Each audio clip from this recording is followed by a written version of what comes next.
Olá, meus irmãos, que a graça e a paz do Senhor Jesus Cristo seja com todos vocês, queridos. Sou o pastor Guilherme, pastor na segunda Igreja Presbiteriana Renovada de Lençóis Paulista, a IPR do Núcleo, localizada no bairro do Núcleo. E hoje eu quero falar com vocês sobre oração, muito importante na vida do cristão. Talvez surja a sua pergunta, se Deus sabe de tudo, por que eu devo orar? Por que é tão importante o cristão orar? Bom, primeiramente porque foi Deus quem ordenou isso por meio de sua palavra. Nós vemos na história da igreja, vemos na Bíblia, em todo o tempo, o povo orando, clamando ao Senhor, buscando ao Senhor, se direcionando a quem? Quando nós estamos orando, nós estamos falando com o Deus eterno, não estamos falando com o vento, estamos falando com o nosso Pai eterno, que é um socorro bem presente na angústia, que é aquele que responde ao que clama com fé. A oração, a Bíblia nos fala, o Tiago fala, é um momento de pedir também. Se você tem falta de sabedoria, peça a Deus que Ele dá. A oração também não é só pedir, mas é expressão de louvor e gratidão e comunhão a Deus. Eu devo orar para manter minha comunhão com o meu Pai. Aquele que por meio de Cristo me salvou, me regenerou, me resgatou, me libertou. E orar, eu estar prostrado diante de Deus é reconhecer que eu careço de um Salvador, que eu não sou perfeito, que eu sou mutável e que Ele é eterno, que eu sou falho e que Ele é santo. É reconhecer que eu dependo dEle. Se eu não tenho uma vida de oração, isso está mostrando que a minha fé é frágil, porque a fé cristã, ela exige oração. Cristo, 100% Deus, 100% homem, passava momentos de comunhão em oração, noites de oração com o Senhor, com o Pai. Nós vemos isso no Getsemane, onde ele ora a ponto de suar sangue, verter sangue, como ele passa em orar em momentos de aflição. Então nós podemos orar, irmãos, que a Bíblia nos ordena isso. Nós não devemos andar ansiosos pelas coisas da vida. Paulo fala isso em Filipenses, mas apresentar tudo com súplicas, orações e ações de graças.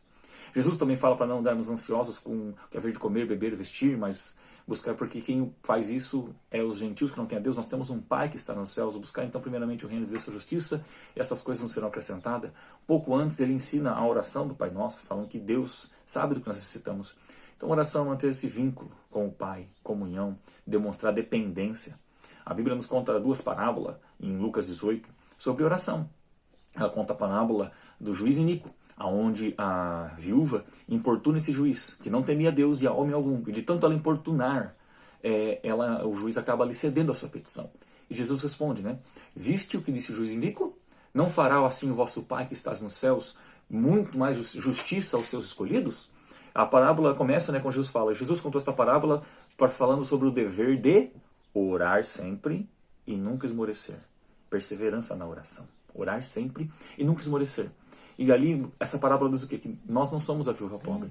Somos filhos do Pai, somos filhos de Deus, temos acesso direto a Ele. E o Pai não é o juiz iníquo, é um Pai amoroso que concede graça aos seus filhos.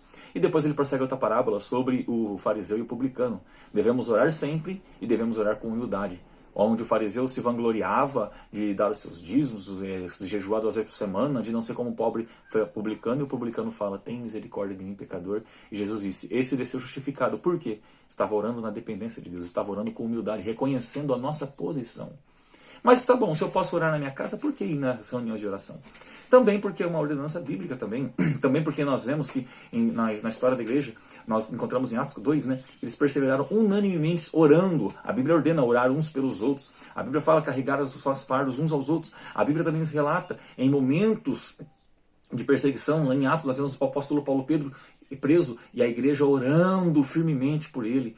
A Deus, na história da igreja, sempre ouviu a oração do seu povo e respondeu muitas vezes a oração do seu povo. Muitas vezes Deus mudou circunstâncias através da oração do povo. Não que a oração muda Deus, mas estamos falando mudando circunstâncias em que nós terrenos não temos pleno conhecimento, plena ciência da soberania de Deus.